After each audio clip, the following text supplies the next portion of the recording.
Gracias, señor presidente. En primer lugar, señorías, pedirles disculpas por el retraso que hemos sufrido en este pleno. Ha sido, como saben, por una reconsideración que hemos tenido a bien presentar, porque se ha inadmitido una enmienda de nuestro grupo hecha a esta proposición no de ley, donde figuraba la soberanía del pueblo andaluz. Sinceramente, esto es algo que yo he escuchado en este mismo sitio donde estoy yo, hablar de que aquí reside la soberanía del pueblo andaluz. Y yo me pregunto, señorías, si reside aquí la soberanía del pueblo andaluz. Para mí sí. Yo ahí les dejo esta reflexión. En definitiva, voy a justificar nuestra posición, respecto a esta proposición no de ley y en qué sentido presentamos la enmienda. Esta proposición no de ley encierra, en realidad, un debate de doble fondo para Andalucía, un debate lleno de necesidades, lleno de intenciones, pero vacío, por otra parte, como suele ocurrir muchas veces, en la asunción de responsabilidades propias, esas que llevaron al PSOE a poner al pie de los caballos el estado de bienestar, dando prioridad absoluta al pago de la deuda pública con la reforma constitucional del artículo 135. Y eso está en su historia. Un debate de doble fondo cuando son ustedes los que han abierto, el otro día se lo decía en comisión, una peligrosa caja de Pandora en Andalucía. Desgraciadamente, hoy los vientos de la derecha son los que mueven las velas del Partido Socialista de Andalucía.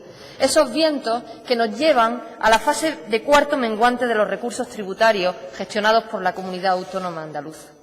Teniendo en cuenta las rebajas fiscales aprobadas por Partido Socialista y por Ciudadanos en el impuesto de sucesiones para 2017, nosotros consideramos esto, desde luego, insensato, básicamente porque no mejora la progresividad del impuesto. Insensato también en un contexto de incertidumbre económica y presupuestaria. Y, además, estamos muy preocupados ante esa OPA hostil que se trasluce tras el pacto PP-Ciudadanos en Andalucía. Sin embargo, esto lo decimos sinceramente, estamos con mano tendida para cuidar nuestra hacienda. Y lo digo con pasión, con la misma pasión con la que se defiende al flamenco. Con mano tendida para cuidar nuestra hacienda y garantizar el desarrollo de las competencias del Estatuto de Autonomía de Andalucía. En superficie, esta iniciativa trae la postura chantajista que está adoptando el Partido Popular, que es muy dañina para Andalucía, porque en un escenario de incremento de entrega a cuenta, la prórroga del presupuesto estatal de 2016 supondría incorporar en el presupuesto autonómico unas cifras provisionales equivalentes a las de 2016 y, por tanto, las entregas a cuenta no se incrementarían y se produciría una reducción de ingresos que se trasladaría al gasto público, más recortes. El Partido Popular está jugando con el estado de bienestar y la ciudadanía, persiguiendo sus intereses particulares. Es absurdo que en una situación de tal dificultad institucional no se convoque de inmediato el Consejo de Política Fiscal y Financiera. Ustedes lo saben.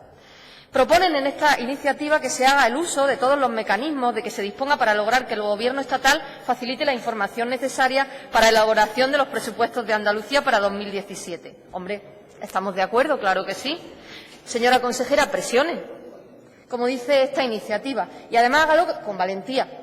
Porque Andalucía, más que ninguna otra comunidad, necesita un presupuesto de corte social, un presupuesto que recupere los derechos que se han perdido, que revierta los recortes, que lo ha habido en Andalucía. Y esa línea austericida que es, desde luego, absolutamente ineficaz para lograr los objetivos para los que estaba prevista. Es preciso negociar el reparto de la nueva senda que determina, en realidad, recortes en 2017. Porque vamos a ser realistas, ¿quién pagará los recortes?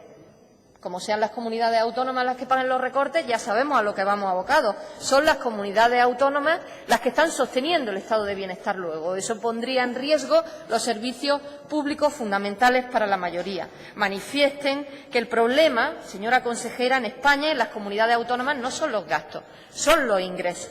Que hay que imaginar una reforma tributaria progresiva, y ahí nos va a tener a nosotros, para que acerque nuestro país, nuestra comunidad, a la media europea en ingresos en PIB per cápita.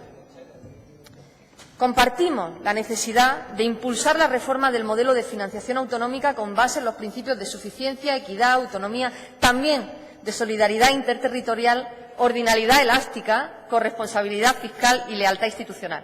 Ordinalidad elástica en el sentido de la sentencia del Tribunal Constitucional del año 2010, en la que consideraba constitucional el principio de ordinalidad, pero sujeto al principio de solidaridad interterritorial. Y añadimos que el modelo de financiación debería incorporar más indicadores, además de la población y del PIB per cápita, como la tasa de desempleo, los niveles internos de desigualdad o pobreza de la autonomía. Señorías, hay que modificar el sistema de financiación autonómica. Yo creo que en eso estamos de acuerdo todos los grupos. Pero no olviden que la política fiscal debe garantizar ingresos suficientes para que haya un nivel de gasto público que permita satisfacer nuestros servicios públicos fundamentales y reducir los niveles extremos de desigualdad socioeconómica a que nos enfrentamos en estos momentos. Ya hemos dicho que nos parece absurdo totalmente no convocar el Consejo de Política Fiscal y Financiera. Debe convocarse. Y añadimos, con una enmienda de modificación, que a la mayor brevedad posible y, en cualquier caso, antes del 15 de octubre. Y no solo proponer los objetivos de estabilidad presupuestaria y de deuda pública para el conjunto de comunidades autónomas para el periodo 2016-2019, sino mostrar disconformidad de Andalucía con el sistema actual de financiación autonómica y proponiendo que las comunidades autónomas, que son las que garantizan la prestación de los servicios públicos fundamentales, sean las principales beneficiarias del incremento del nuevo margen de déficit modificado por el Consejo de la Unión, porque son quienes tienen en sus competencias la prestación de esos servicios públicos fundamentales. Sobre la regla de gasto, incorporamos su aplicación con coherencia sobre la posición del ciclo económico, pero también de los indicadores de empleo, igualdad, desigualdad y pobreza, priorizando en todo caso los criterios de convergencia para el cumplimiento de la regla, para la valoración del cumplimiento de la regla de gasto, y excluyendo del gasto computable para su aplicación los fondos dedicados a los servicios públicos fundamentales, el Fondo de Compensación Interterritorial, el Fondo de Cooperación, las cantidades resultantes de liquidaciones de modelos de financiación de ejercicios anteriores y los gastos destinados a inversiones en investigación, desarrollo e innovación. Pero no olviden una cosa, el PSOE no está exento de responsabilidad.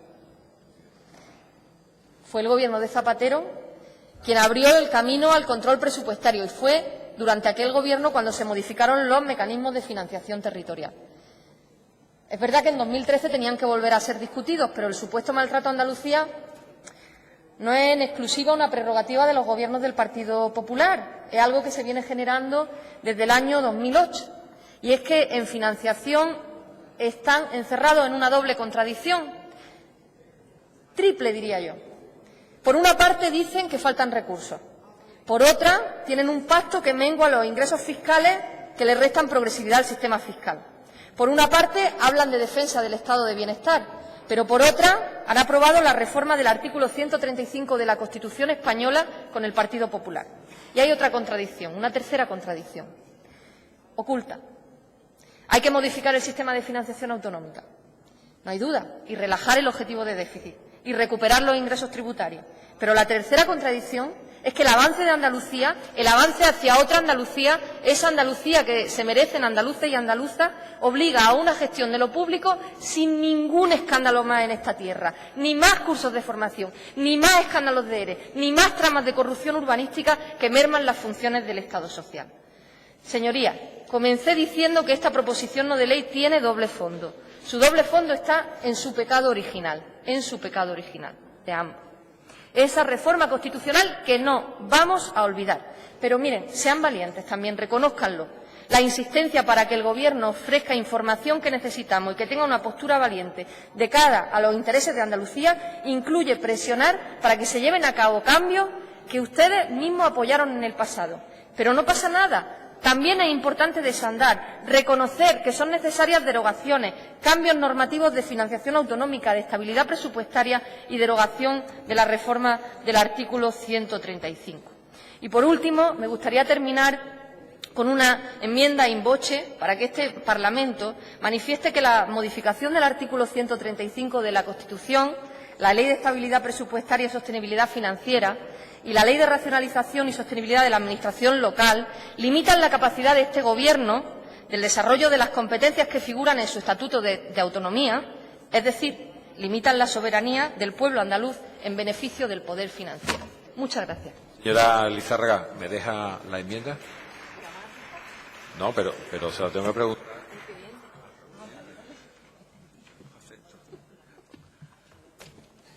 Muchas gracias, señoría. Turno ahora para el Grupo Parlamentario Popular de Andalucía y en su nombre toma la palabra la señora Crespo. Señoría, tiene la palabra.